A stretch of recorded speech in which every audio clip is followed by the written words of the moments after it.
Estimados, muy buenos días. En nombre de ICEL, Centro de Desarrollo Profesional, me presento ante cada uno de ustedes. Mi nombre es Guillermo Díaz Dávila, ingeniero ambiental de profesión.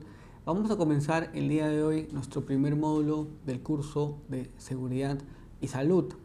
Entendiendo primero que la seguridad y salud tiene que ser vista como un componente básico de la operación de las empresas. Antes, cuando nosotros hablábamos de la gestión de una empresa desde el punto de vista económico, muy pocas veces se tomaba en consideración la seguridad y la salud ocupacional. Eso ha ido cambiando en el tiempo, ya que las empresas se han dado cuenta de que es también muy rentable la inversión en la seguridad y salud en el trabajo, porque nos va a permitir tener ambientes más seguros, ambientes más saludables, tener trabajadores mejor cuidados, mejor motivados, y eso al final de cuentas traerá un incremento en la productividad de la persona, lo que se traducirá en un incremento en la productividad corporativa y por ende en el aumento de las ganancias para las compañías. En un mercado globalizado como el que estamos el día de hoy, no podemos darnos el lujo de no ser competitivos. Es ahí que se requiere de inversiones que permitan tener también nuestros procesos en cuanto a la seguridad y salud en el trabajo totalmente conformados y totalmente operativos. Ahí es pues muy importante que cada uno de nosotros tenga siempre la comunicación con nuestras gerencias para indicarles los beneficios continuos que tiene la inversión en la seguridad y salud en el trabajo.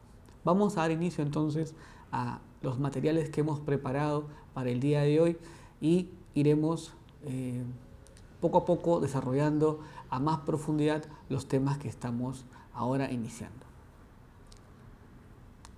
La seguridad y salud en el trabajo es importante, como habíamos comentado, para la rentabilidad de una organización, dado que a través de la evaluación e identificación de salud de cada colaborador se logran generar ahorros gracias a la prevención de enfermedades y asistencia a jornadas laborales de colaboradores, disminuyendo la rotación y el ausentismo laboral.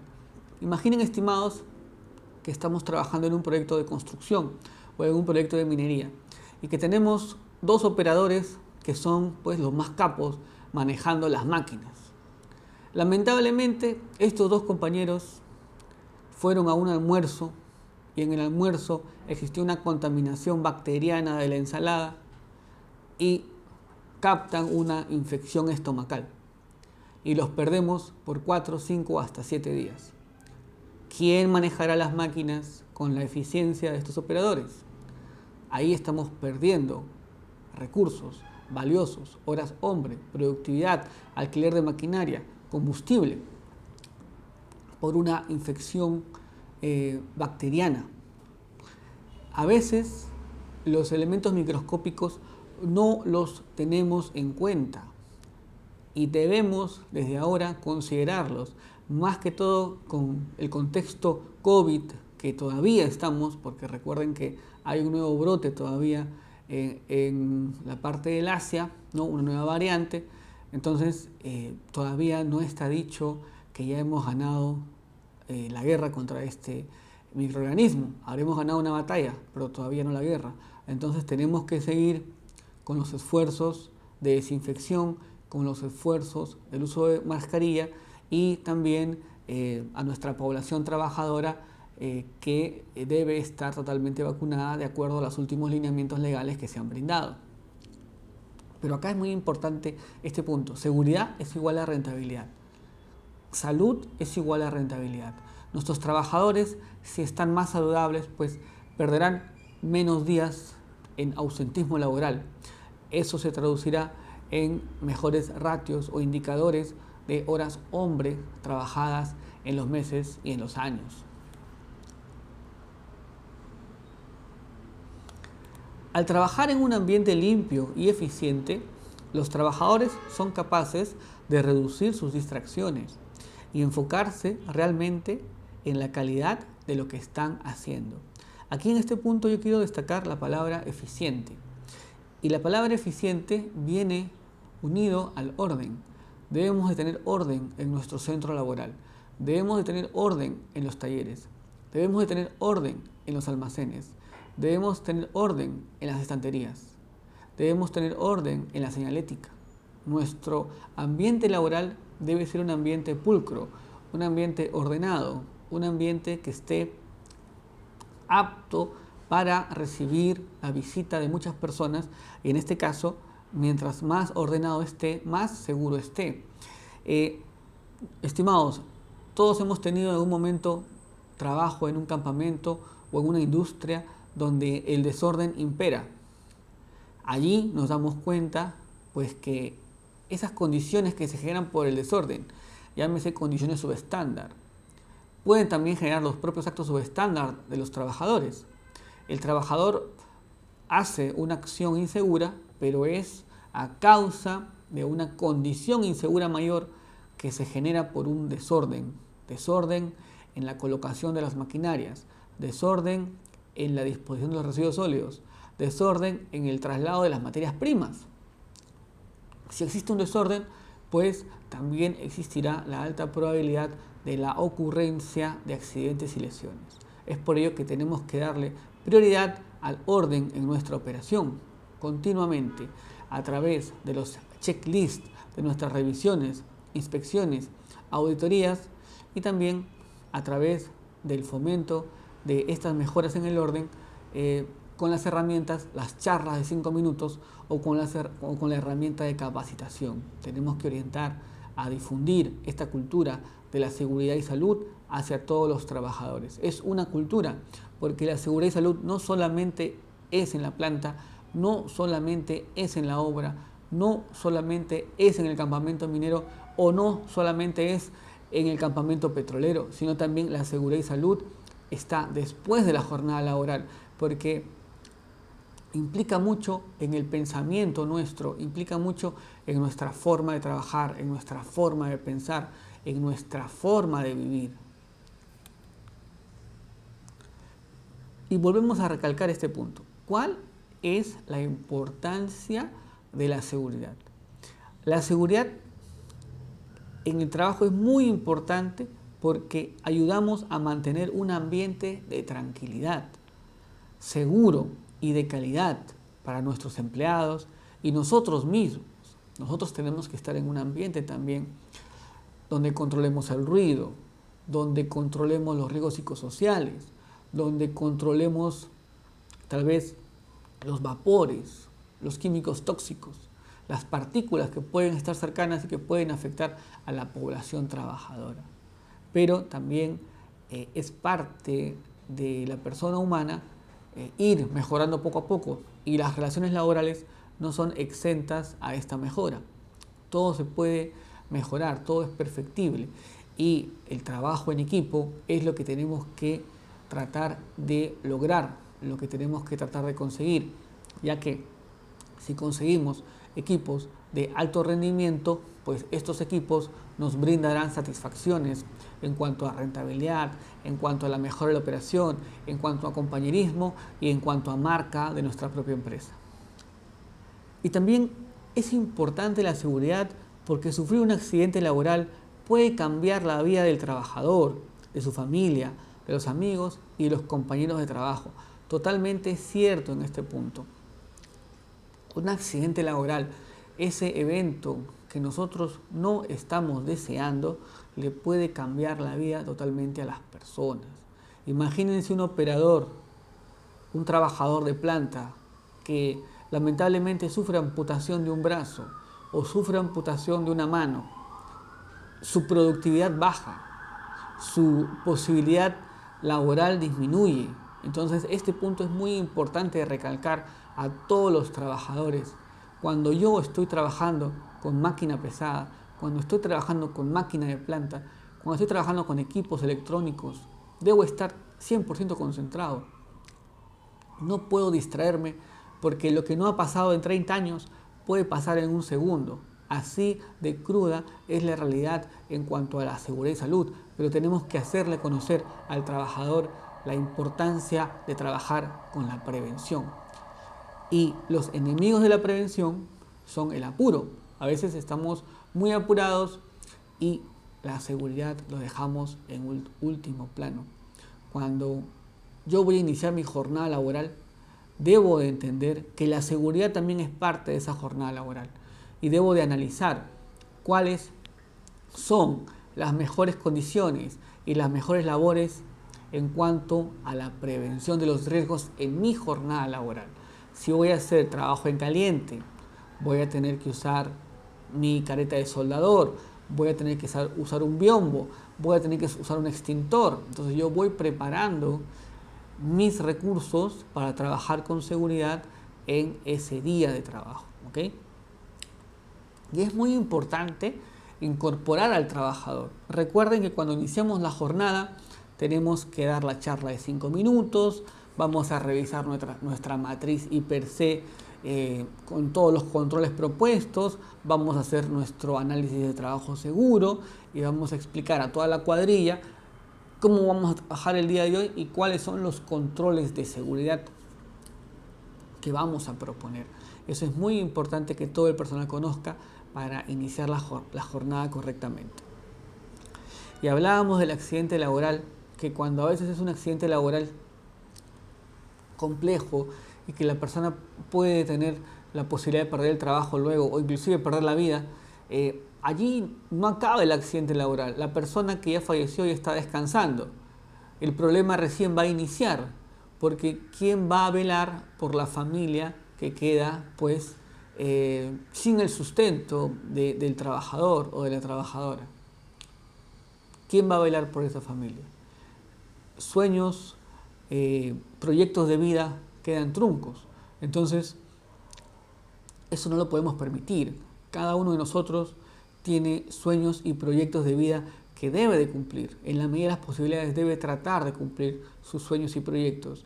Entonces, allí, para poder cumplir nuestros sueños y proyectos, debemos cuidarnos nosotros mismos y cuidar a nuestros compañeros de trabajo, no solamente dentro de la jornada laboral, sino también fuera de la jornada laboral. Hay que generar ese contexto de trabajo en equipo y de lograr la mejora en la prevención de los riesgos. En cuanto a la importancia de la salud ocupacional, debemos entender todos, estimados, que este SARS-CoV-2, este agente que causa pues el COVID-19 y que ha traído tanta complicación a nivel global, ¿no? Es un virus que nos ha afectado totalmente. Las economías se han visto perjudicadas y por tanto los recursos económicos de todos los pobladores del mundo. Pero también ha traído complicaciones en cuanto al tema de salud para cada persona, por el tema del encierro, por el tema del uso tal vez continuo de la mascarilla, por el tema de limitaciones en el normal desenvolvimiento que teníamos en una etapa previa. Entonces, hay que orientar justamente la salud ocupacional que se va a generar dentro de la operación hacia la reducción de los riesgos propios de este agente, ¿no? Este agente que nos ha complicado. Muchas empresas han optado, e inteligentemente han optado por ello, en implementar protocolos, implementar planes, implementar programas de desinfección, implementar programas de entrega de EPPs, pero también han implementado canales de ayuda psicológica, han implementado canales de teletrabajo, o ahora que en nuestro país estamos volviendo poco a poco a una normalidad, hay un sistema mixto, ¿no? Vas a trabajar en una oficina o en planta 3 días y luego en casa 2 días. Entonces hay que darle, así como hemos tenido un tiempo de adaptación a esta enfermedad y que ha generado la aparición de nuevos hábitos, así también cuando vayamos migrando hacia la vuelta a las operaciones previas de pandemia, tenemos que darle un tiempo a nuestros trabajadores para que puedan adaptarse a estos nuevos cambios. La salud ocupacional, pues, vamos a definirla como una actividad multidisciplinaria dirigida a promover y proteger la salud de los o las trabajadores mediante la prevención y control de enfermedades y accidentes y la eliminación de los factores y condiciones que ponen en peligro la salud y la seguridad en el trabajo. En este caso, de acuerdo a la OMS, Organización Mundial de la Salud. Van a haber continuamente factores y condiciones que coloquen en peligro la salud y la seguridad en el trabajo. Pero allí es muy importante que estemos totalmente motivados, totalmente concentrados, totalmente empoderados y que hagamos partícipe a los trabajadores que están en la primera línea para conocer la realidad de la planta, la realidad de la obra, la realidad de la operación minera. ¿Por qué ellos? Porque como ellos están en la primera línea, conocen mucho mejor que nosotros cuáles son los peligros y riesgos a los cuales están expuestos. Nosotros debemos ser facilitadores, entrevistarnos con los trabajadores y conocer de primera mano cuáles son los peligros y los riesgos a los cuales ellos consideran que están expuestos diariamente. Tal vez alguien trabaje con muchos productos químicos, puede tener algún tipo de alergia, puede tener algún tipo de recomendación en el empaquetado del producto químico, etc. O sea, cada persona, en su creatividad natural que tiene, puede darnos recomendaciones que ayuden a nuestra mejora en la gestión de la seguridad y salud. Pero ¿cómo yo fomento la participación del trabajador? ¿Solamente me reúno con el comité mensualmente? ¿Hago encuestas con mis trabajadores? ¿Voy a verlos a planta? ¿Hablo con ellos? ¿Les pregunto? Ustedes como líderes deben fomentar eso, la participación del trabajador continuamente. No solamente van a estrechar lazos de trabajo y amistad, sino que van a conseguir también data, información relevante para su proceso. Esto es un trabajo que se puede hacer en el día a día. También la importancia de la seguridad y salud en la implementación de los sistemas de gestión o los sistemas de trabajo a nivel global. Podemos hablar de 10 beneficios. Acá he puesto 10 beneficios. El primero de los beneficios es asegurar la conformidad con estándares internacionales y el cumplimiento de normas locales. Claro que sí, tenemos nuestra ley 29783, la ley de seguridad y salud del trabajo, que es el lineamiento para todas las organizaciones, pero también podríamos tener la ISO 45001-2018, ¿no? Que es el nuevo estándar de la seguridad y salud a nivel global. Tenemos que asegurar la conformidad. ¿Por qué? Porque nosotros vamos a proveer de servicios o proveer de bienes a grandes empresas y las grandes empresas tienen ya sus estándares. Si yo tengo ISO 45001-2018, yo quiero que mis proveedores y mis subcontratistas también tengan esa norma y que también tengan implementado los procesos, las mejoras, procedimientos instructivos, capacitaciones. Yo quiero eso porque yo también tengo que asegurarme de que mis subcontratistas y mis proveedores están alineados. ¿Alineados hacia dónde? Alineados hacia el cuidado de la seguridad y la salud del trabajador. Recuerde que si en una planta yo tengo subcontratistas y les pasa algo a ellos, yo también soy responsable. Yo soy responsable también de la seguridad de mis subcontratistas en planta. No es que pase algo en un subcontratista y diga, yo no tengo nada que ver porque él es el subcontratista. No, sí tenemos mucho que ver. Somos responsables de la seguridad de todo el personal que esté en nuestra planta. Sean trabajadores directos, sean, trabajadores independientes, visitantes, autoridades, proveedores y contratistas. Nosotros somos responsables. Entonces hay que tener, una correcta orientación a la gestión también de nuestros stakeholders o nuestras partes interesadas. Incrementamos la productividad. Hemos dicho justamente que yo incremento la productividad de la compañía cuando tengo menos accidentes, tengo menos enfermedades, tengo menos días de ausentismo, ¿no? Voy a ser mucho más productivo, voy a ser mucho más eficiente, voy a generar mayor riqueza y las empresas están para ello. Las empresas están para generar riqueza y las utilidades se reparten entre todos los trabajadores y la sociedad. Entonces, si vamos a tener dificultad porque vamos a tener que pagar multas, porque tal vez hubo un incendio, porque tal vez la máquina se malogró, nuestra rentabilidad va a disminuir y no vamos a poder cumplir nuestro objetivo, que es distribuir riqueza a los trabajadores, subcontratistas y a la sociedad. También otro beneficio es la disminución de los costes y el aumento de la rentabilidad. Claro que disminuimos nuestros costos, disminuimos los costos de atención médica, podemos disminuir nuestros costos en el reproceso y también generamos una mayor rentabilidad para la empresa. También generamos un aumento de la confianza de los empleados. El empleado se va a sentir contento, el empleado se va a decir cómo se llama, digamos naturalmente se va a poner la camiseta de la empresa y va a brindar sus mejores esfuerzos. Imagínese usted como gerente, usted va a la planta y habla con todos los empleados, ve la parte de la seguridad, ve la parte de la salud. ¡Ojo! Pero usted, como gerente, usted es el primero que tiene que dar el ejemplo en cuanto al uso de los equipos de protección personal.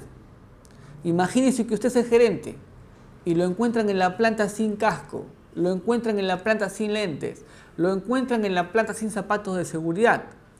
El trabajador va a decir, el señor gerente no usó sus EPPs. Entonces yo ¿por qué también tengo que usar mis EPPs?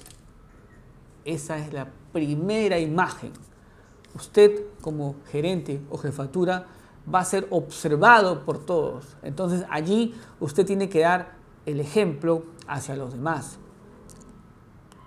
Recuerde que si el trabajador observa a usted que está usando EPPs, que está usando su doble mascarilla, que está usando bloqueador cuando sale a una zona tal vez rural, cuando usa sus zapatos de seguridad, participa en las auditorías, participa en las verificaciones con los checklists.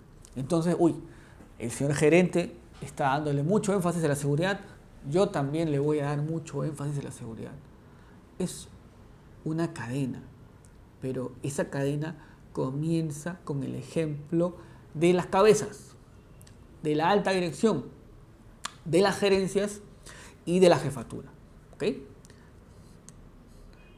Mejora la imagen organizacional, mejoramos nuestra imagen hacia el mercado, mejoramos digamos, la percepción que tienen el mercado, los clientes, la sociedad hacia nuestra empresa. Y es una percepción positiva que mejora y nos va a generar una mayor rentabilidad a futuro.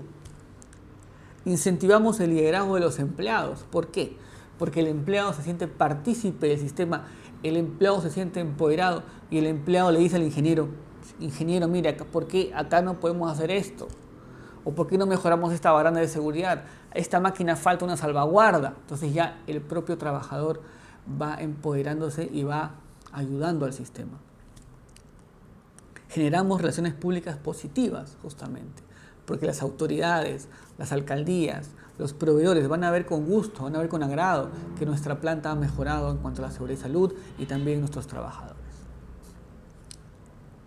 En el punto 8 hay un mayor y más fácil acceso a la financiación. Justamente el prestigio que genere una planta muy segura puede traer como consecuencia positiva también que los bancos o entidades financieras pueden tener tasas preferenciales en los créditos que se están sucediendo, ya que hemos demostrado que en nuestra planta hay mucho menos riesgo que en otras plantas. En el punto 9, adhesión a los principios de la responsabilidad social corporativa, ¿no? Este concepto de RSC, responsabilidad social corporativa, que abarca el bienestar de los trabajadores, el bienestar de la comunidad, el bienestar de los stakeholders. Y en el punto 10, reducir el valor de las primas de seguro. A veces vemos, y me causa mucha tristeza, tengo que ser sincero, cuando veo noticias y veo que una planta se ha incendiado. Cuando ha habido un incendio en una fábrica de colchones, cuando ha habido un incendio en una fábrica de pinturas. ¿Por qué? Porque la implementación de una fábrica es un proyecto de vida que ha requerido mucha inversión, ha requerido mucho tiempo, ha requerido mucho esfuerzo, no solamente de una generación, sino de varias generaciones de personas y de empresarios peruanos que sacan adelante a nuestro país en el día a día. Y perder todo ese capital, perder todo ese esfuerzo de la noche a la mañana no es justo.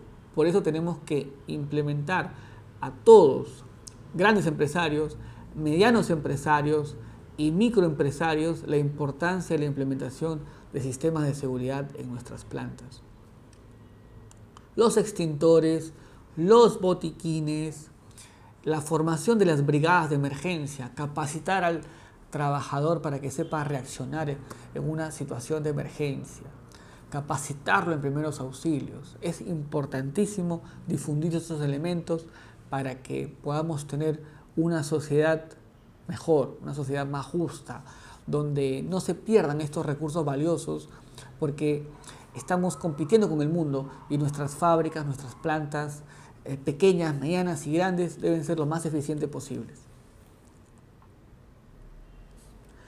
En el Perú, cada 2 días, un trabajador muere a causa de un accidente de trabajo.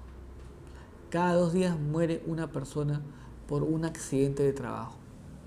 Es una estadística compleja que lo maneja el Ministerio de Trabajo y Promoción del Empleo, pero nosotros tenemos que trabajar para que ningún trabajador muera en ningún día, sino que alguien fallezca ya en su vejez, en su hogar. No podemos darnos el lujo de permitir muertes que son muertes evitables en plantas industriales, justamente porque les comentaba en un inicio que cuando se trunca una vida, la persona fallecida ya está descansando, pero queda una dificultad para la familia. Generalmente puede darse familias jóvenes que recién inician, ¿no? ¿Quién va a velar por un bebé? ¿Quién va a velar por un niño? Entonces, eso tenemos que recalcar a todos nuestros trabajadores para que ellos puedan también tener presente. Y no importa los años de experiencia que tengas, no importa si tienes 20 años de experiencia en el almacén, tienes que usar tus implementos de seguridad. Y tenemos que recalcarle esto a los trabajadores. Vamos a escuchar excusas miles. Hace mucho calor, me aprieta, que no me queda bien el lente. Excusas miles vamos a escuchar. Pero nosotros no tenemos que ir a refutar eso, sino tenemos que ir a orientar. Orientemos al trabajador. ¿Cuántos ojos tienes? ¿Por qué no usas tu careta? Te puede caer una esquirla. Estoy preocupado porque te he visto trabajar. Estoy preocupado porque te he visto trabajar sin careta. Estoy preocupado porque te he visto trabajar sin casco. Estoy preocupado porque te he visto trabajar sin zapatos de seguridad. Orientemos esas preguntas. Disculpa, ¿qué trabajo estás haciendo? Soldadura. Ah, ya. ¿Cómo haces el trabajo de soldadura más seguro? Ah, tengo que usar casco, chaleco, tengo que usar mi careta de soldador. Tú mismo me has dicho. ¿Por qué no lo estás usando? Estás poniendo en riesgo tu integridad. Estás poniendo en riesgo tu integridad. No cometamos el error de ir y de criticar al trabajador que no usa correctamente los EPPs. No cometamos el error de ir y de gritarle al trabajador que no usa los EPPs, sino tenemos que ser orientadores. Yo converso personalmente con el que está cometiendo falta, individualmente nomás. Disculpa, José, ¿puedo hablar contigo un momento? Un momento, por favor, 2 minutos, a mi oficina. Si yo le grito en la planta, en la obra, en la mina, delante de todos, ¿qué voy a generar? Voy a generar simplemente que se bloquee y se ponga a la defensiva. Y cuando me vea ya ni me va a saludar. Y peor todavía, no va a usar sus CPPs. Entonces no estoy consiguiendo el objetivo. Yo no tengo que ir a gritar. No tengo que ir a levantar la voz ni a llamar atención. No. Hagámoslo de otro lado. Llamémoslo individualmente. Y cuando felicitemos, ahí sí, felicitemos en equipo, felicitemos en grupo. Me siento muy contento, me siento orgulloso de la forma como están trabajando todos. Están usando sus EPPs correctamente, están haciendo su matriz per se, están completando su charla de 5 minutos, están redactando correctamente su análisis de trabajo seguro. Los felicito. Por favor, sigan así, de esta manera, ¿no? Debemos entender que así como nosotros, los trabajadores también tienen sus propios temas personales, que todos, no hay una persona en el mundo que no tenga un problema familiar o personal, etc. Si yo voy a ir y le causo otro problema, estoy generando poco a poco un nivel de estrés o un nivel mayor de estrés. Eso tenemos que tener presente, por favor. También dentro del Ministerio de Trabajo y Promoción del Empleo tenemos pues el boletín estadístico mensual, donde se generan las notificaciones de accidentes de trabajo, incidentes peligrosos y enfermedades ocupacionales. Esto se da de la Oficina General de Estadística y Tecnología de la Información y Comunicaciones. Esta información lo he sacado de enero de 2022, que es la última que estaba. Ayer estuve haciendo una preparación del material, entonces quería estadísticas nuevas. Encontré desde enero.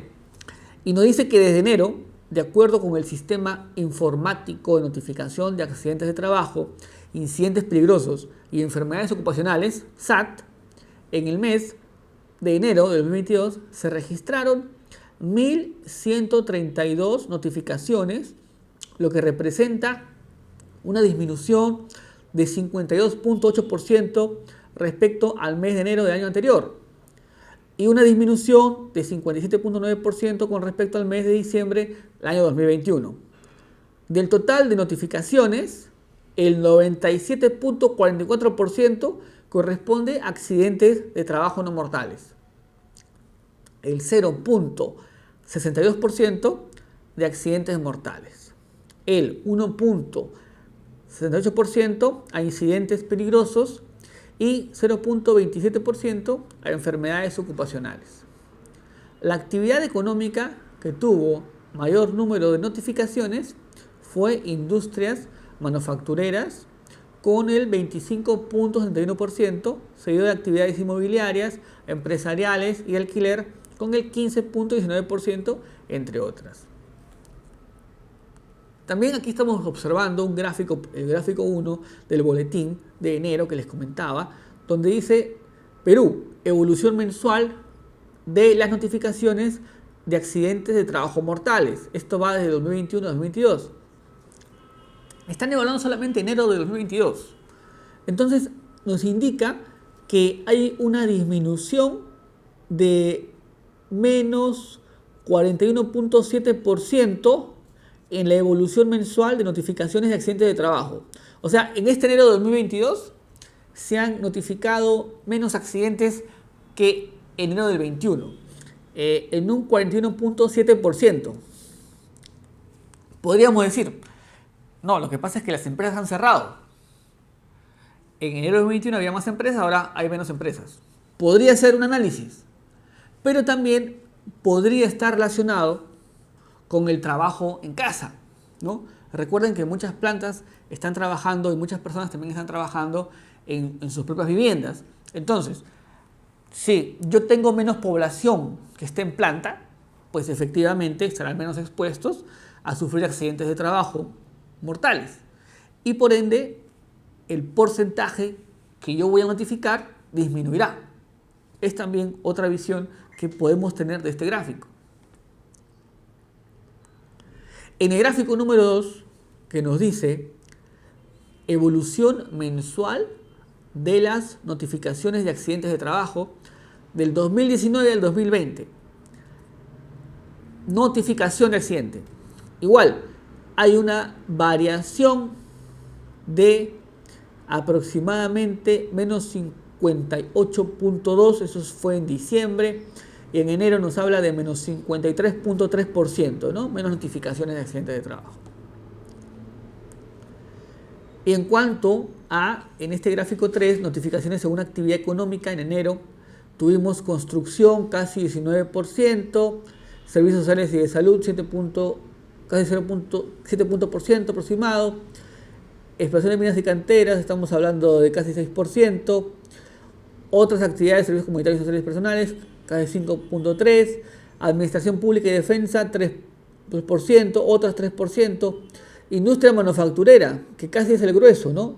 Casi 25.71%, luego actividades inmobiliarias, empresariales y de alquiler, 16%, transporte, almacenamiento y comunicaciones, 11%, comercio al por mayor, al por menor, reparación de vehículos automotrices, 11%. Esto es las notificaciones de acuerdo a la actividad económica. En el gráfico 4 nos habla de notificaciones de accidentes de trabajo según forma del accidente. En enero del 22 tenemos esfuerzos físicos o falsos movimientos, casi 9.7%. Caída de objetos, casi 8.9%. Caída de personas a nivel, 7.6%. Aprisionamiento o atrapamiento, casi un 5%. Caída de personal de altura, casi un 4.44%. Choque contra objeto, 2.81%. Pisada sobre objeto, 1%. Contacto con químicos, con productos químicos, 1.27%. Golpes por caídas, excepto caídas, 12.33%. Y el grueso, que está considerado como otras, casi más de 40%, ¿no? Más de 40%. Entonces, estimados, miren esta variación, ¿no? Tenemos esfuerzo físico, caída de objetos, caída de personas a nivel, ¿no? O sea, que la persona se ha caído en el mismo plano. Aprisionamiento o atrapamiento, caída de personas de altura, choque contra objeto, pisada sobre objeto y contacto con productos químicos y golpes. Entonces, tenemos también, de acuerdo a la estadística, que a nivel nacional las formas de accidentes de trabajo no mortales más frecuentes son los golpes por objeto, excepto las caídas. Estamos hablando de un 13.33%. Luego, los esfuerzos físicos o falsos movimientos, 9.70%. Caída de objetos, 8.81%. Entre, pues, otras formas, ¿no? Este es de la evaluación de enero del 22, ¿ok? También podemos obtener la información acerca de las propias regiones. Acerca de las propias regiones que tenemos en nuestro país, podemos identificar el número de accidentes mortales y el número de accidentes de trabajo que se han tenido. En este caso específico, he hecho un recorte del mapa de nuestro país, donde he colocado los datos de Ancash, Lima Metropolitana, Callao y Lima. Por ejemplo, en Ancash se tuvieron un accidente mortal y 16 accidentes de trabajo. En Lima Metropolitana se tuvo un accidente mortal y 809 accidentes de trabajo. En Callao no se tuvieron accidentes mortales y sí se tuvo 90 accidentes de trabajo. En Lima, que se considera también Lima provincia, El accidente mortal fue 1 y los accidentes de trabajo pues fueron 18. Si observamos directamente, hay una relación directamente proporcional entre el número de personas o el número de industrias y el número de accidentes de trabajo que se van generando, ¿no? Ancash con Lima Metropolitana. En Lima hay más industrias. Entonces, por ello, naturalmente, el número de accidentes de trabajo incrementa, ¿no? No así el accidente mortal. O sea, en cualquiera de nuestras regiones, si se dan cuenta, puede haber un accidente mortal en las operaciones, ¿no? No está supeditado exclusivamente al número de industrias o el número de operaciones que se tenga, sino también a otras condiciones de alto riesgo de las actividades generalmente que se dan en las regiones. De acuerdo también con el SAT, en este mes de enero del 22 se registraron pues en Lima Metropolitana 810 notificaciones de accidentes de trabajo no mortales y mortales, lo que representa el 73% respecto al número de notificaciones a nivel nacional, lo cual resulta proporcional con el número de trabajadores en planilla electrónica de la región Lima, que representa el 80.2% del total nacional, está en la planilla electrónica de noviembre de 2020. En segundo orden se ubica la región Arequipa, con 107 notificaciones de accidentes de trabajo no mortales y mortales con 9.6%, seguido de Callao con 90 registros, 8.1%, y Lima con 19 registros que equivalen a el 1.8%. Estas tres regiones representan el 15.6% del total de trabajadores en la planilla electrónica.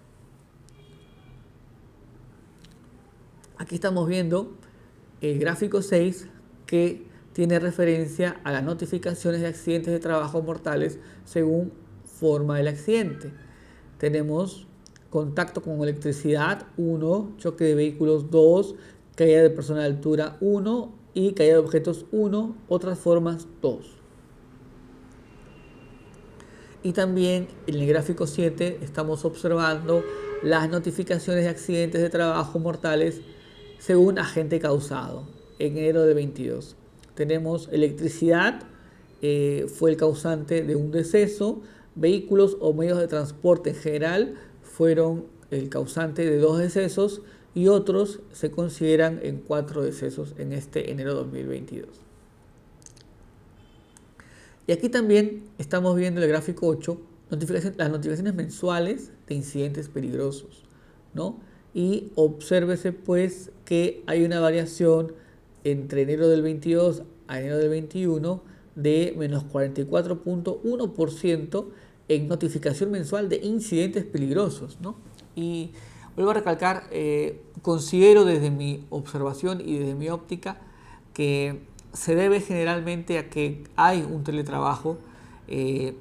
Los trabajadores que estaban en planta han pasado muchos a la virtualidad y eso hace justamente que existan menos personas que estén expuestas a los peligros propios de una operación y por ende también el número de notificaciones mensuales de incidentes peligrosos que se van a proyectar también va a disminuir. Es importante el control de la salud ocupacional, totalmente. Hay un proverbio que dice, ¿no? Nada es más valioso que la salud. Pero lo podemos decir ahora que estamos jóvenes. Ustedes que están jóvenes y que cargan objetos, cargan cajas. Pero mientras uno va llegando a la madurez de su vida adulta, allí recién se observan los achaques y, digamos, los excesos que se han tenido o los sobreesfuerzos que se tuvieron en la juventud.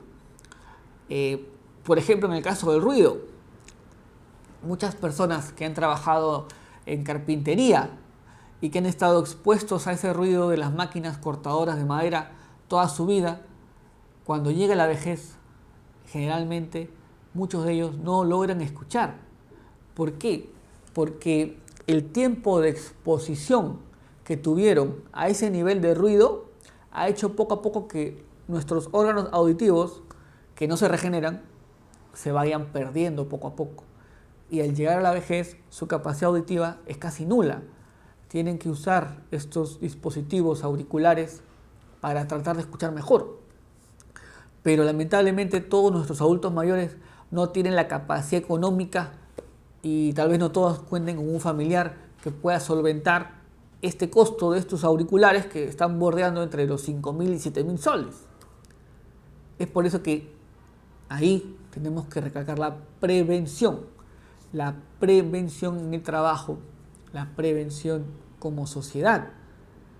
Tenemos que inculcar a las personas el cuidarse para que los agentes diversos que puedan haber, ruido, químicos, polvillos, etcétera, no nos afecten, ¿no? Tenemos que tener esa conciencia. Por ejemplo, el asbesto. Aquí cerca de las plantas del Callao y en las plantas antiguas de la Victoria, existe este material que se llama el asbesto, ¿no? Que muchos de ustedes lo conocerán. El asbesto es un material muy fino que, mirado a nivel de microscopio, se forman como pequeñas agujas. Imagínense un algodón microscópico, pero que son como agujas puntiagudas. Esa partícula es tan pequeña que usted lo puede respirar y se mete al pulmón y a los alvéolos. Y va a ir generando cortes internos, lo que a futuro se traducirá en un cáncer del pulmón. Entonces, en otras latitudes, en otras realidades, por ejemplo en España, hay procedimientos de construcción que si yo voy a demoler una pared de asbesto o un techo de asbesto, debo estar totalmente protegido con mascarillas, totalmente protegido con los equipos de protección y los trajes especiales, porque este material particulado puede ingresar a mi organismo. Eso, tenemos que llegar a eso. Tenemos que llegar a que cuando una persona vaya a trabajar a una zona donde hay asbesto, aquí en Lima, Callao, y comience a hacer la operación, esté protegido, porque conocemos ya que hay una asbestosis que va a afectar sus tejidos pulmonares y que va a generarle un cáncer del pulmón probablemente. Entonces, allí es importante el control de la salud en la ocupación. Ustedes tienen que fomentar a sus trabajadores la mayor información posible en cuanto a los peligros y riesgos, no solamente de la seguridad, sino también de la salud. Nuestro almacén está ventilado, nuestro almacén de pinturas, nuestro almacén de combustibles, esos vapores, hacemos monitoreo de esos vapores, los ventilamos o la persona ingresa a esos vapores sin ventilación, 6 horas diarias y está respirando esos vapores. Ahí tenemos que atacar, ahí tenemos que entender que si queremos una mejor sociedad debemos comenzar también por nuestras plantas. ¿Ok? Hablar con las gerencias, ser más eficientes en el uso de recursos y también orientar justamente la prevención a que nadie se enferme, a que nadie se lesione, a que nadie se ampute. Ahora vamos a hablar justamente de la importancia, en este caso, del monitoreo ocupacional, ¿no? Tenemos agentes dentro de nuestra operación. Tenemos ruido, tenemos vapores, podemos tener vibraciones, diversos factores físicos, químicos y biológicos a los cuales la persona va a estar expuesta. ¿Y cómo yo identifico si la exposición es correcta?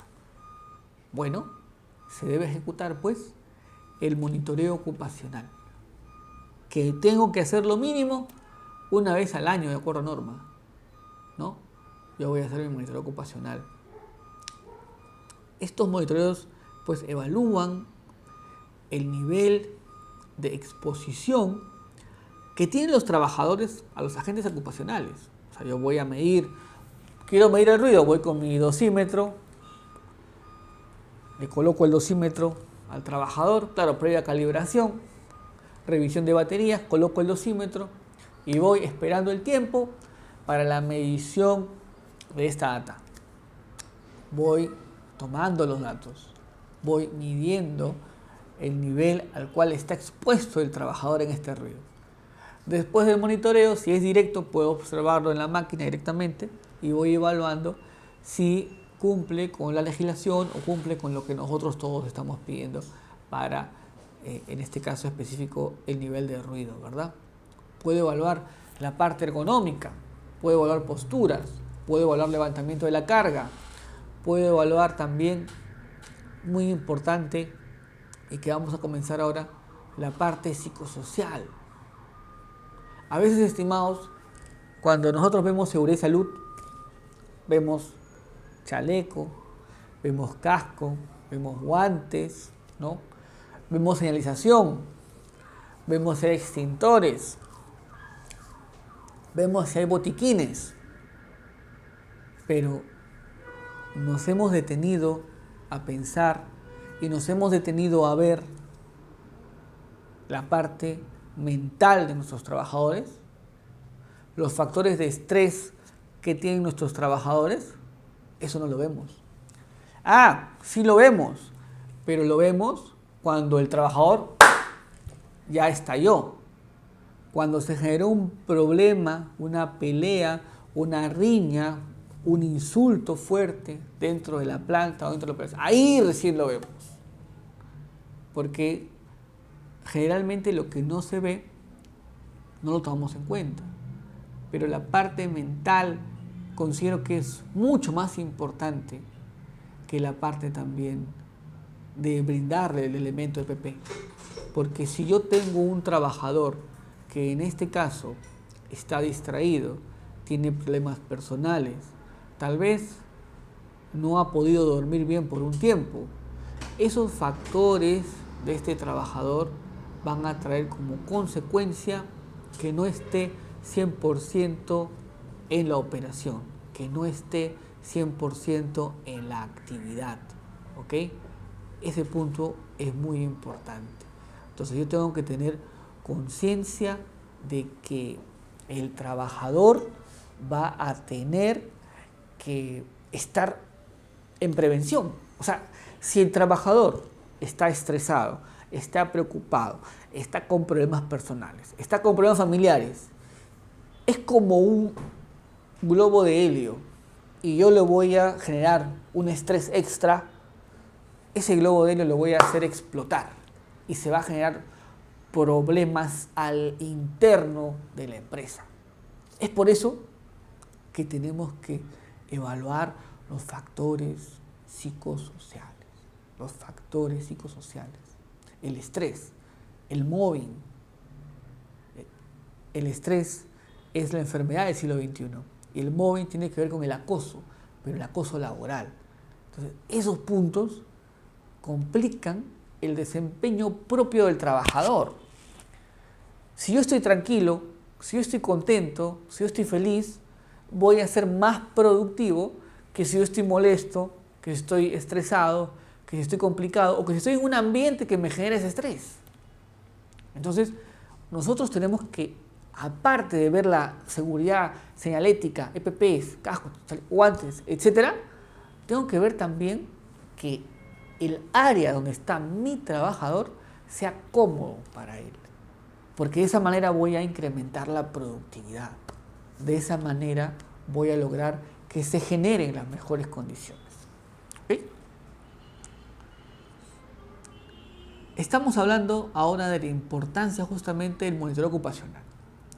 La ley 29783, la ley de seguridad y salud en el trabajo y su reglamento, el decreto supremo 005-2012-TR y las modificatorias que han existido, reconoce pues la existencia de agentes psicosociales como parte de los riesgos presentes en las entidades laborales, lo que el empleador debe prever a fin de que su exposición no genere estos daños a la salud de los trabajadores. Las organizaciones públicas y privadas prestan escasa atención a los factores de riesgo psicosocial. No obstante, ser considerado este riesgo uno de los más importantes frente a los diversos agentes físicos, agentes químicos, agentes biológicos y agentes disergonómicos, ya que el factor humano es la pieza clave en la prevención de los riesgos laborales. El factor humano es el fundamental. Dentro de esta orientación, por ejemplo, el profesor Melián Navarro, experto en psicometría de la seguridad ocupacional de la Universidad de Valencia, considera en un estudio que al menos el 80% de los accidentes laborales tiene como causa principal el comportamiento humano. Miren qué interesante. El accidente laboral tiene causa principal en el comportamiento humano. Entonces, si yo mejoro el comportamiento humano, naturalmente podré reducir esos accidentes laborales que se están generando. Por eso es la parte del comportamiento, es la parte de la cultura, es la parte de la cultura de la prevención, de fomentar la cultura de la seguridad y salud en el trabajo, que sea una forma de vivir, que sea una forma de trabajar. Este mismo estudio considera que las empresas tienden a obviar el papel del comportamiento a la hora de establecer planes de prevención de los riesgos. Estos factores psicosociales que afectan negativamente al desarrollo del trabajo y la salud física, psíquica o social del trabajador pueden generar riesgos como son el estrés laboral, el síndrome de burnout o de quemado, también conocido, la violencia laboral, el mobbing, que es el acoso laboral, el acoso sexual, entre otros, los que potencialmente causan daño psicológico, fisiológico y o social en las personas. Una definición cercana a los factores de riesgo psicosocial. Ahora vamos a ver los factores. ¿Cuáles son los factores que van a afectar, ¿no?, la parte psicosocial? Estos factores de riesgo psicosocial, estamos hablando que una definición cercana de los factores de riesgo psicosocial la encontramos en la RM75-TR 2008, Norma Básica de Ergonomía y de Procedimiento de Evaluación de Riesgo Disergonómico, donde lo denominan factores de riesgo biopsicosociales, definiéndolos de esta manera. Se llaman así a aquellas condiciones que se encuentran presentes en una situación laboral y que están directamente relacionadas con el ambiente, la organización, el contenido del trabajo y la realización de las tareas, y que afectan el bienestar o a la salud física, psíquica y social del trabajador, así como el desarrollo del trabajo. En cuanto a los factores psicosociales, por otro lado, para la OIT, Organización Internacional del Trabajo, los factores psicosociales son las interacciones entre el trabajo, su medio ambiente, la satisfacción en el trabajo y las condiciones de su organización, por una parte, y por la otra, las capacidades del trabajador, sus necesidades, su cultura y su situación personal fuera del trabajo. Todo lo cual, a través de percepciones y experiencias, pueden influir en la salud y en el rendimiento y la satisfacción en el trabajo. Este es el cuanto del Comité OIT-OMS, novena reunión del 84, ¿no? O sea, van a haber factores externos al trabajador. El trabajador es un universo, entonces parte de ese universo va a estar en planta. Pero también cuando él esté en la calle puede haber algún factor, cuando esté en casa otro factor, y todo ello va a ir calando en la productividad. Por eso vamos a ir viendo cómo se puede ir afectando la integridad del trabajador desde este punto de vista. Entonces, estos factores de riesgo psicosocial comprenden los aspectos intralaborales, o sea, dentro de la labor, los aspectos extralaborales o externos a la organización y también las condiciones individuales o características intrínsecas del trabajador, los cuales en una interrelación dinámica, mediante percepciones y experiencias, influyen en la salud y el desempeño de las funciones. Aquí estamos viendo algunos factores psicosociales intralaborales, por ejemplo, las demandas del trabajo. Estamos hablando de las demandas cuantitativas, de las demandas de carga mental, de las demandas emocionales, de las exigencias de responsabilidad del cargo, de las demandas ambientales y de esfuerzo físico, la demanda de la jornada de trabajo, la consistencia propia del rol, la influencia del ambiente laboral sobre el extralaboral. Y en cuanto al control, estamos hablando pues de un control y autonomía sobre el propio trabajo, las oportunidades de desarrollo y uso de las habilidades y las destrezas, de la participación y el manejo del cambio, ¿no? O sea, cómo yo voy a manejar el cambio dentro de mi organización. Cuando los trabajadores hemos estado en presencial, ¿no? Nos dijeron, creo que fue marzo, ¿no? Marzo nos dijeron, ¿saben qué? Va a haber este tema, va a haber confinamiento, por favor, van a trabajar desde casa. Entonces, allí, ¿cómo manejaste el cambio? ¿Cómo hiciste para manejar ese cambio, digamos, tan abrupto, tan complejo? ¿Cómo hicimos? ¿Cómo tuvimos fuerza de adaptarnos y podemos adaptarnos a otras cosas? Tuvimos esa fuerza, conocemos ya adaptarnos. Cuando uno, por ejemplo, estimados a los que están estudiando y van a salir a provincia, porque mucho del trabajo estará en provincia. Yo recuerdo una vez, que estamos hablando hace más de 13 años ya, en una de las primeras experiencias laborales que tuve, tenía que ir a la zona de Cajamarca, pero a la zona, digamos, rural. Bueno, usted va acá a un hotel en Ica, a un hotel en Lima, tiene una cama muy bonita, con su colchón muy cómodo. Llegamos a un poblado que era un poco alejado, ¿no? Y en esa época, pues 13 años antes de hoy, usted entenderá también que existía limitaciones en cuanto a la economía de la zona y por ende los productos que podían llegar. Es por ello que yo llegué al hotel y no teníamos colchón, ¿no? Sino que eran tipo tarimas de madera, ¿no?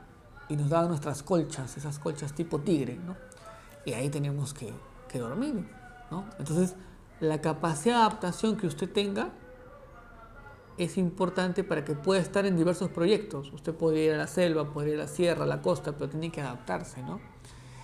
Hay compañeros que no resisten y dicen, no, yo me voy. Pero cuando uno quiere una mejora, tiene que adaptarse a ese cambio.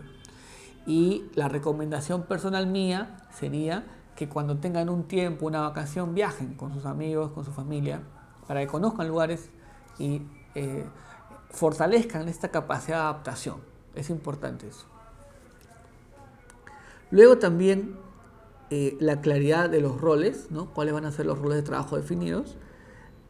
La importancia también de la capacitación, ¿no? La capacitación nos va a servir para mejorar el entendimiento de las personas, para mejorar el perfil, ¿no?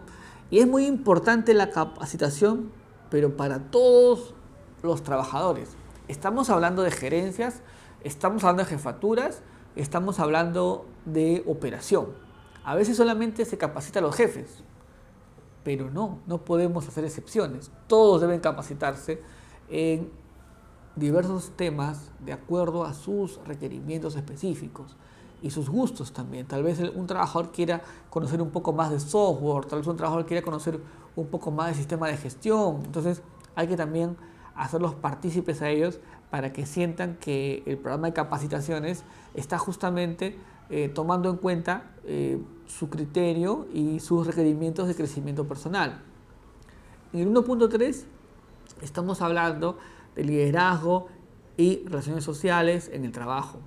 En este caso, las características propias del liderazgo, las relaciones sociales en el trabajo, que en este punto de relación social en el trabajo, bueno, por experiencia no es bueno relacionar o mezclar el tema de trabajo con el tema amoroso, ¿no? Ese punto sí, digamos, genera complicaciones, ¿no? Inclusive hay empresas que tienen esa política, ¿no? Tienen política de que los trabajadores no pueden ser pareja. Entonces tú trabajas en el área de contabilidad y, digamos, tu pareja no puede trabajar en el área de administración, ¿no? Porque hay una política. Va a haber distracción también, ¿no? Entonces, por eso las empresas lo están haciendo de esa manera. Algunos podrían decir que es un poco rígido, ¿no? Pero es la política interna y uno tiene que, digamos, ver por esa política interna. También la relación con los colaboradores, ¿no? ¿Cuál va a ser la forma de trabajo con todos los colaboradores? En cuanto a la recompensa, el reconocimiento y la compensación y las recompensas derivadas de la pertenencia a la organización. ¿Cuáles son las recompensas? Y cuando hablamos de recompensa, no solamente estamos hablando de recursos económicos. Ojo, no. Hay un empresario norteamericano que se llama Warren Buffett, que es uno de los hombres más ricos del mundo y tiene empresas diversas, ¿no? Estamos hablando de Coca-Cola, estamos hablando de IBM, estamos hablando de McDonald's como accionista, ¿no? Pero parte del trabajo que él hace es comprar empresas, o sea, tiene tanto dinero que tiene que ir moviendo el flujo de capital y adquiriendo otros activos, ¿no? Empresas que generen activos, beneficios. En este caso, él compraba empresas, evaluaba a cada gerente en un año, pero los gerentes que tenían mejor desempeño siempre recibían una carta de agradecimiento escrita a mano por él. Imagínate, pues, que uno de los hombres más ricos del mundo te escribe una carta indicándote que está contento con el trabajo que haces y que espera que continúes dentro de la organización. Entonces, ese es un tipo de recompensa, ¿no? Lo que se llama el sueldo no económico. Luego también, ahora estamos viendo los factores de riesgo, los que son extralaborales. En este caso, en el 2.1, las condiciones extralaborales. Estamos hablando de tiempo fuera del trabajo, estamos hablando de relaciones familiares, estamos hablando de grupos de apoyo social, estamos hablando de situación económica del grupo familiar, estamos hablando de características de la vivienda y el entorno, estamos hablando de influencia del entorno extralaboral sobre el trabajo. Ese entorno extralaboral, cómo influye en el trabajo y también en el tiempo de desplazamiento y los medios de transporte utilizados para asistir al trabajo y viceversa. Muchos de nosotros pasamos mucho tiempo trasladándonos. Eso también influye en la calidad de vida. Entonces, nosotros tenemos que entender estos puntos de nuestros trabajadores, ¿no? ¿Qué tiempo él usa fuera del trabajo para otras actividades? O sea, llega al trabajo descansado, llega cansado, llega con estrés. Las relaciones familiares internas también, si cuenta con este apoyo de grupos sociales, la situación económica, que es un tema complejo para todas las familias, el tipo de vivienda, ¿no? Tal vez cuál es el tipo de vivienda y el entorno de esta vivienda. La influencia de este entorno extralaboral sobre el trabajo va a tener de todas maneras un impacto y lo que hablamos es el tiempo de desplazamiento. Y los factores de riesgo psicosociales de condiciones individuales, estamos hablando de la información sociodemográfica y la información ocupacional. En cuanto a los riesgos psicosociales, Fernando Mancilla nos afirma, pues, que los riesgos psicosociales acaparan más de un tercio de los accidentes y enfermedades relacionados con el trabajo y que un 17% de las bajas laborales están vinculadas a estas patologías. Además, señala que el 30% de los trabajadores europeos sufre de estrés laboral, pero hay que tener en cuenta que con frecuencia, bajo el amplio paraguas del diagnóstico del estrés laboral, no solo se contempla el estrés laboral, sino también el burnout y el mobbing, lo que ha generado cierto grado de confusión. Por eso ahora vamos a explicarlo, pero vamos a dar ya unos lineamientos propios, ¿no? Estrés laboral, estrés en el trabajo. Burnout, síndrome del quemado. O sea, ya es un desgaste psíquico tan fuerte que ya estás como autómata. Ya no tienes fuerza, y en esos momentos de burnout es cuando hay mucho desgaste de mucho tiempo, físico y mental. Conocí a un compañero ahora haciendo un proyecto de residuos sólidos, y este compañero pues yo lo veía que estaba próximo a este burnout, porque es una persona que todo el día está en operación, en actividad, que tiene mucho que hacer, que responde a muchas áreas. Claro, puedes en un momento responder, pero 2 meses, 3 meses, 7 meses a ese ritmo, puede que en algún momento tengas burnout.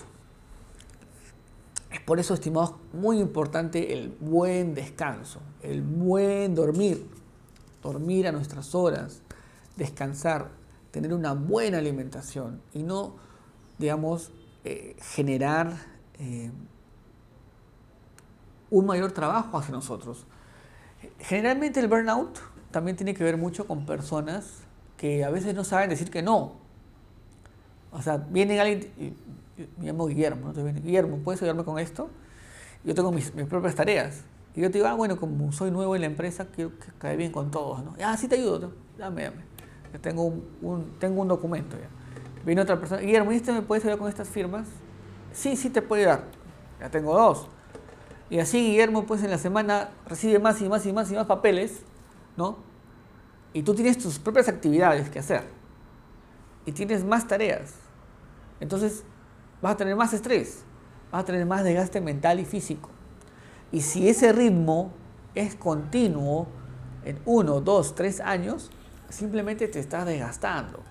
Entonces hay que aprender a decir no cuando pues no tienes, digamos, en esos momentos la energía para hacerlo, ¿no? Jefe, disculpe, mire, yo ya tengo este trabajo encargado y estoy con este proyecto. Entonces, por favor, quisiera cerrar estos 2 y luego ahí vemos el otro tema. No sé si está de acuerdo, ¿no?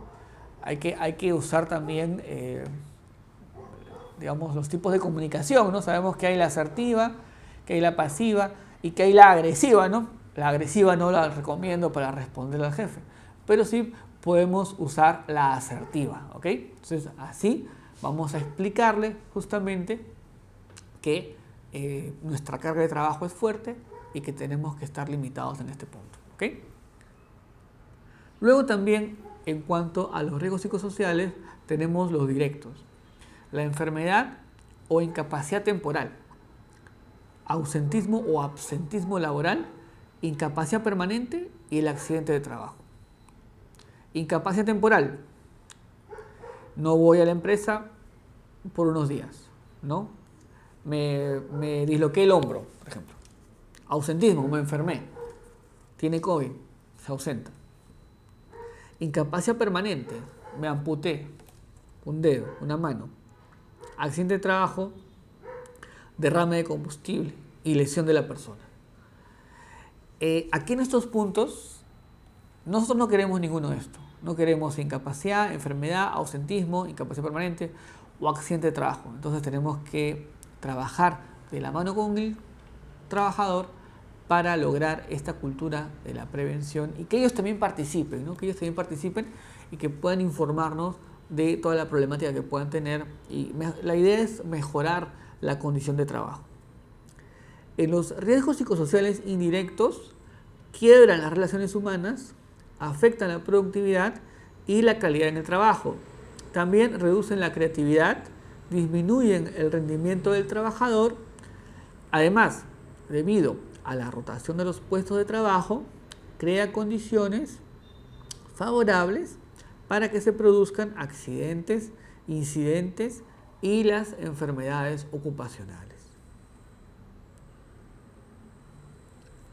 Ahora sí, vamos a ir definiendo cada uno de los riesgos psicosociales más frecuentes en el trabajo. El primero es el estrés laboral. ¿Quién no ha tenido en un momento estrés laboral? Creo que todos lo hemos tenido.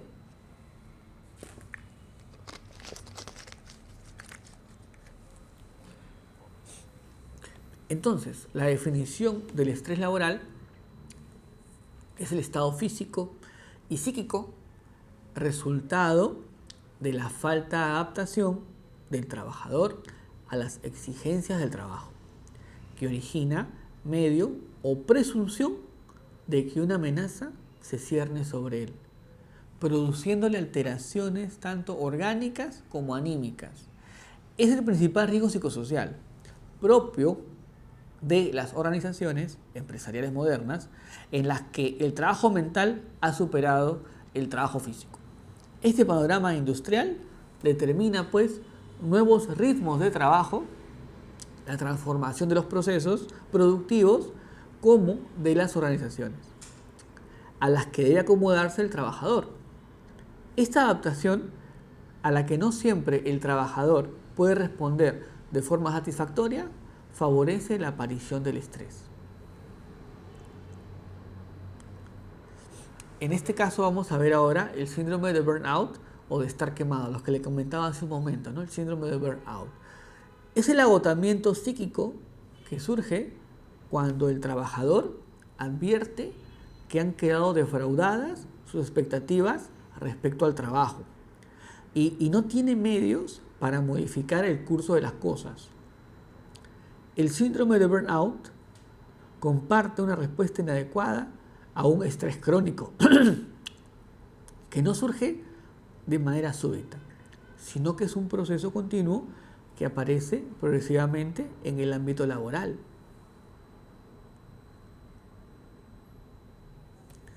Cuando hablamos de mobbing o acoso laboral, de acuerdo a la Agencia Europea para la Seguridad y la Salud en el Trabajo, que define el acoso moral en el trabajo como un comportamiento irracional repetido con respecto a un empleado o a un grupo de empleados, que constituye un riesgo para la salud y la seguridad. El comportamiento irracional al que se refiere este concepto consiste en discriminar, humillar, debilitar o amenazar al trabajador o al grupo de trabajadores. Y en este caso del mobbing ya nosotros tenemos, lineamientos de acción para las empresas, ¿no? Hay un comité que estamos teniendo para poder desarrollar nuestra actividad y en este caso concreto el mobbing es, ya una realidad. Existe en nuestro país mobbing y tenemos que estar atentos para poder luchar contra este. Ahora en el punto de la intervención y medidas preventivas para abordar los riesgos psicosociales, pues la intervención se basa fundamentalmente en realizar el diagnóstico e identificación del riesgo en el puesto de trabajo para después proponer las medidas preventivas pertinentes. Estas pueden enfocarse sobre la organización y el contenido y la naturaleza del trabajo, sobre las interacciones entre el trabajador y su medio ambiente o sobre el trabajador individualmente. Están orientadas a identificar, evaluar y tratar todos aquellos elementos o agentes estresores a fin de reducir y o evitar sus consecuencias en la salud física, en la salud mental y social del trabajador, en aras de mejorar la calidad de vida del trabajador y la productividad. O sea, cuando nosotros observamos que puede haber estrés laboral, cuando observamos que puede haber burnout, cuando observamos que puede haber mobbing, ok, ese es el diagnóstico, ya lo identifiqué. Es como cuando tenemos un problema, ¿no? Tengo un problema personal. Hay dos opciones, o me quejo todo el día, o veo cómo lo soluciono, ¿no? Es igual en este punto. Si yo observo que existen pues estrés, mobbing o burnout, tengo que tomar allí las medidas correctoras, las medidas correctivas. Entonces hay que intervenir y tomar esas medidas para abordar estos riesgos. No hay que dejar que pasen estos riesgos. Luego también podemos hablar de que el Comité Mixto de la Organización Internacional del Trabajo y la Organización Mundial de la Salud, la OMS, y la OPS, que es la Organización Panamericana de Salud, al abordar el tema de los centros de trabajo saludable, plantean medidas preventivas, como son construir políticas públicas de trabajo saludable para todos los sectores de la vida productiva internacional, nacional y local, mediante la expedición de normas, reglamentos, planes, programas que conduzcan a ello. También crear ambientes favorables en el sitio de trabajo partiendo del concepto integral del puesto de trabajo, sin admitir barreras en su alcance, incluyendo la clara identificación de las condiciones y medio ambiente de trabajo, los procesos productivos y la identificación de necesidades de los trabajadores, así como del ambiente general y las poblaciones circunvecinas a la empresa.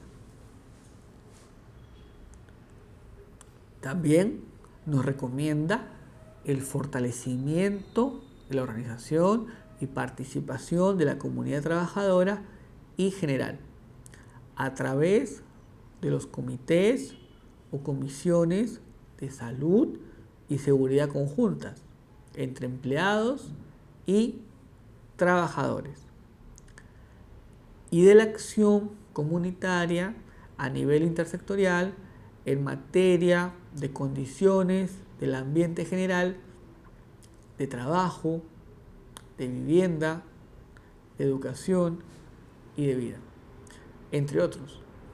Y también el fomentar el apoyo entre los trabajadores y los superiores en la realización de las tareas.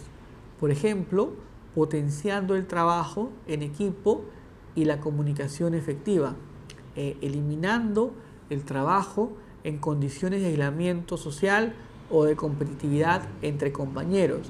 En este punto es importante recalcar, estimados, que a veces no tenemos todavía equipos de trabajo de alto rendimiento, tenemos grupos de trabajo, pero ustedes como líderes que son, deben justamente fomentar los equipos de alto rendimiento. Si yo logro la cohesión de este equipo de alto rendimiento, tendré mejor gestión, tendré mejor productividad, tendré mejor calidad, tendré mejor seguridad y salud, tendré mejor gestión del medio ambiente, pero es una decisión que hay que dar para formar los equipos de alto rendimiento. A veces, en toda relación personal y laboral, hay resquebrajamientos, pero para ello tenemos que sentarnos y definir, o nos unimos o la competencia nos come. En las industrias es igual. Hay industrias peruanas que han sufrido lamentablemente, han ingresado muchas empresas de diversos países que tienen costos más bajos que las industrias nacionales. Una vez visité una industria que hace este tipo, cuando uno va a la ducha tiene como unas rejillas, ¿no?, que están en la zona del piso. Me reuní con un gerente en una entrevista que estábamos haciendo por un proyecto, digamos, de ecoeficiencia en esa época. El gerente me decía, yo no puedo competir con la gran industria, digamos, importadora, porque este producto lo venden a 5 soles y mi costo de producción es 8 o es 10 soles. Entonces el mercado a veces paga bajo por un producto, pero deja una cadena productiva nacional. Entonces nosotros tenemos que consumir lo que produce nuestro país, debemos consumir industria nacional. De esa manera va a haber más trabajo, de esa manera va a haber más inversión. Entonces yo los invito a cada uno de ustedes, cuando vaya al centro comercial o al mercado, busque que diga industria peruana, que vea usted la dirección de la fábrica, porque ahí está generando más puestos laborales. Y en una época que nos estamos recuperando todos de la crisis, es importante contribuir con este consumo y con este grano de arena.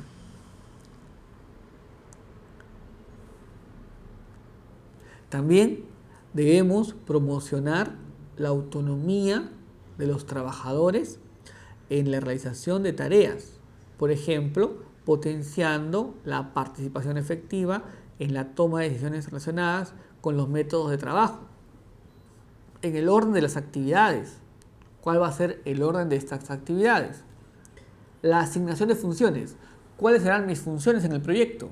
El ritmo de trabajo, la cantidad propia de trabajo, acercando tanto como sea posible la ejecución al diseño de las tareas y a la planificación de todas las dimensiones del trabajo. También el desarrollo de habilidades y responsabilidades personales y colectivas relacionadas con la gestión de la salud, la seguridad, el autocuidado y el desarrollo personal de los trabajadores, sus organizaciones y las comunidades a su alrededor para proteger y mejorar la salud, fundamentos en estilos de trabajo y de vida saludables en la búsqueda de mejores condiciones y calidad de vida laboral, personal, familiar y comunitaria.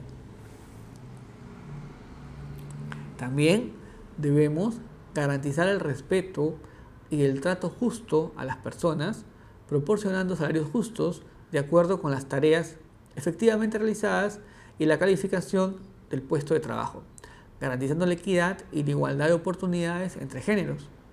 Reorientar los servicios de salud ocupacional y otros servicios de salud para incluir la promoción de la salud y todos sus aspectos relacionados dentro de sus agendas y lograr un mayor acceso del trabajador a los servicios de salud primaria, preventiva y ocupacional.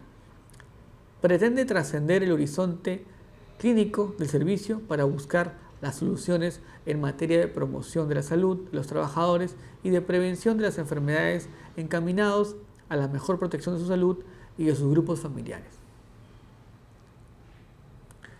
Hay manifestaciones del impacto de los riesgos psicosociales.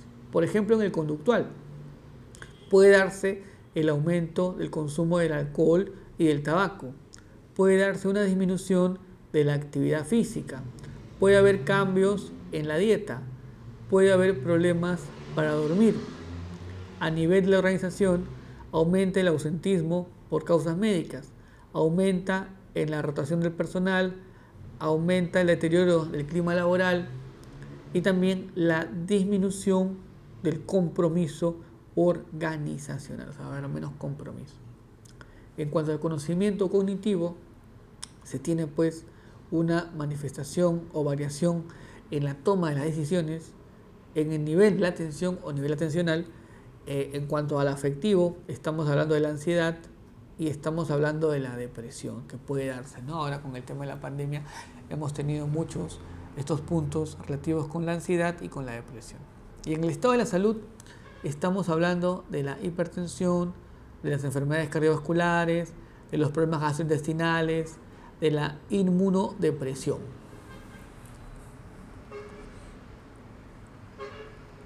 Luego también, si lo vemos desde el punto de vista legal, esta importancia del monitoreo ocupacional nos habla el artículo 33 del D005-2012 de los propios registros obligatorios, ¿verdad? El sistema de gestión de seguridad y salud en el trabajo.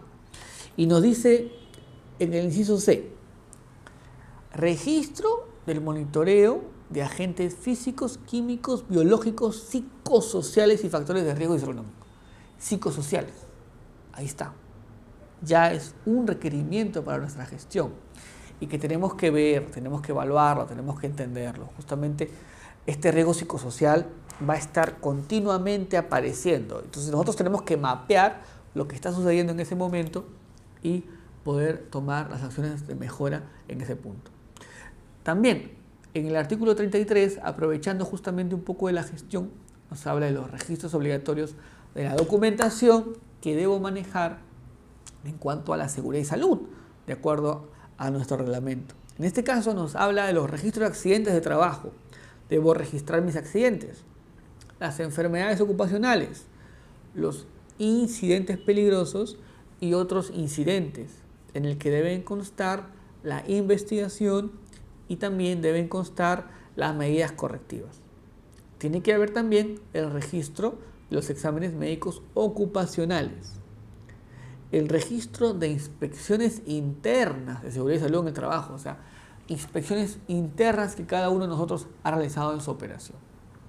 El registro también de estadísticas de seguridad y salud. se recomienda que sea una estadística mensual, ¿no? Me dicen, ¿puede ser, ingeniero, una estadística semestral? Podría ser, no te digo que no puede ser, pero yo quiero algo mensual porque quiero ver la evolución, quiero ver cómo estoy mejorando cada mes. Entonces yo prefiero ahí una estadística mensual.